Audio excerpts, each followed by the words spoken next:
행복한 교회 성도 여러분, 이 영상을 보시는 하나님 나라의 귀한 자녀 여러분, 오늘은 2023년 5월 30일 화요일입니다. 오늘 매일 성경 본문에서는 사람의 죄에 대한 하나님의 진노 과정 설명이 이어집니다. 특별히 2장 12절부터 시작된 유대인의 경우를 계속 다루는데 17절부터 24절은 조건문을 통해 유대인의 위선을 다루고 25절부터 29절은 평서문을 사용해 조건절의 주절 내용을 부연하는데 율법과 할례 문제를 다룹니다. 전체적으로 유대인의 정체성 표시인 할례와 율법을 소유해도 행함이 없으면 진노 안에 있다는 것을 논술하고 있습니다. 오늘 본문을 나누어 보겠습니다. 로마서 2장 17절부터 24절 율법과 유대인의 위선, 율법을 통한 유대인의 확신, 행함 없는 유대인의 위선. 25절부터 29절 율법과 할례, 율법 행함과 할례와의 관계, 할례자와 무할례자의 관계를 통한 예, 참 할례를 가진 참 유대인에 대해. 오늘 본문 로마서 2장 17절부터 29절 말씀을 듣고 다시 오겠습니다.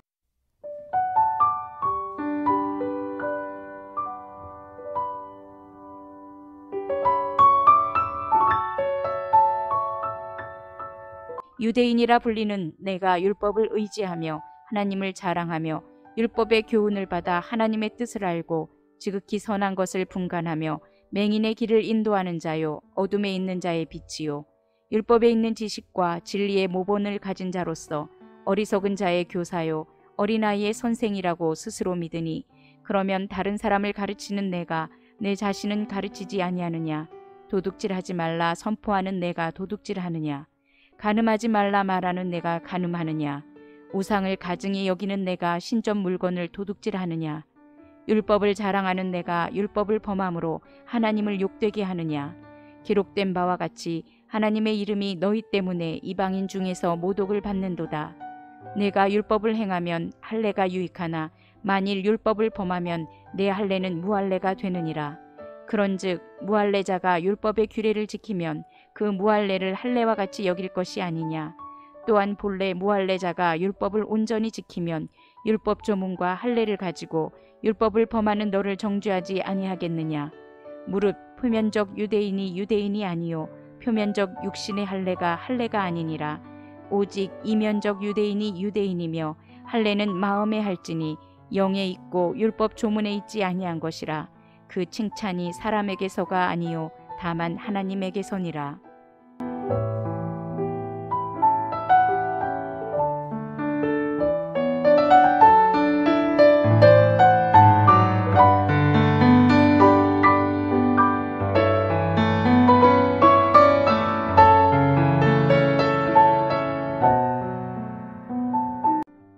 율법은 언약 백성에게 하나님의 뜻을 알려주는 통로이며 할례는 언약 백성의 외적 표지입니다.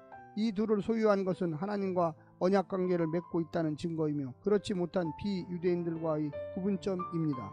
그러나 소유 자체와 언약 관계 유지와는 별개입니다. 관계는 오직 율법을 통한 하나님의 뜻을 신실하게 이행하는 의를 통해 유지되기 때문입니다. 바울이 지적하는 유대인의 문제는 언약 관계 요소들을 소유했음에도 하나님의 뜻을 행하지 않는 것입니다. 이미 구약도 이스라엘 백성들의 문제로 언급했었고 하나님이 새 언약 약속을 제시한 이유이기도 했습니다. 오늘 본문을 세 부분으로 나누어 자세히 설명드리겠습니다. 첫 번째, 이스라엘의 사명과 특권. 하나님께서 이스라엘을 택하셔서 아브라함에게 주신 언약을 이루게 하셨습니다. 그들만 구원하시려는 것이 아니라 그들을 이방인의 빛으로 삼아 천하 만민을 당신의 백성으로 부르기를 원하셨던 것입니다. 이스라엘이 하나님의 율법에 순종하여 거룩한 백성으로 살아갈 때 이 사명을 감당할 수 있습니다. 유대인에게 율법은 의지의 대상이며 자랑의 대상이고 율법을 통해 하나님의 선한 뜻을 분별하여 영적 맹인들을 빛으로 인도할 수 있으니 분명 특권이요 축복입니다. 하지만 율법의 소유 여부가 구원을 보장해 주지는 않습니다. 새 이스라엘 백성으로 부름받은 우리도 구원의 감격을 넘어서 소명이 사명을 위한 것임을 명심해야만 하겠습니다. 두 번째는 이스라엘의 오만과 실패. 유대인들은 선민의식에 취한 나머지 타인에게 율법을 가르치고 판단하는 데는 능하였지만 그 율법을 자신들에게는 가르치지 않았고 율법의 요구대로도 살지도 않았습니다. 입술로는 율법의 소유를 자랑했지만 삶으로는 율법을 주신 하나님을 욕되게 하였습니다. 이방인의 빛이 되는 대신 이방인들 앞에서 하나님을 욕되게 한 것입니다. 마지막 세 번째는 마음의 할례 없는 이스라엘. 율법은 소유했을 때가 아니라 실천했을 때 유익입니다. 율법은 삼위 하나님의 관계 모델을 따라 생명의 원리를 제공하기 때문입니다. 율법을 알고도 지키지 않는 자들보다 율법을 모르고서도 율법이 요구하는 삶을 사는 자들이 더 유익합니다.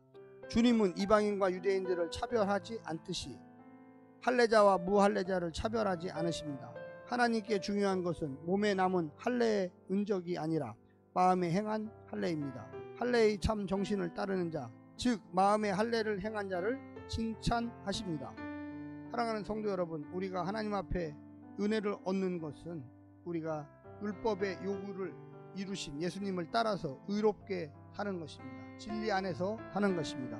오늘 하루도 승리하십시오. 샬롬.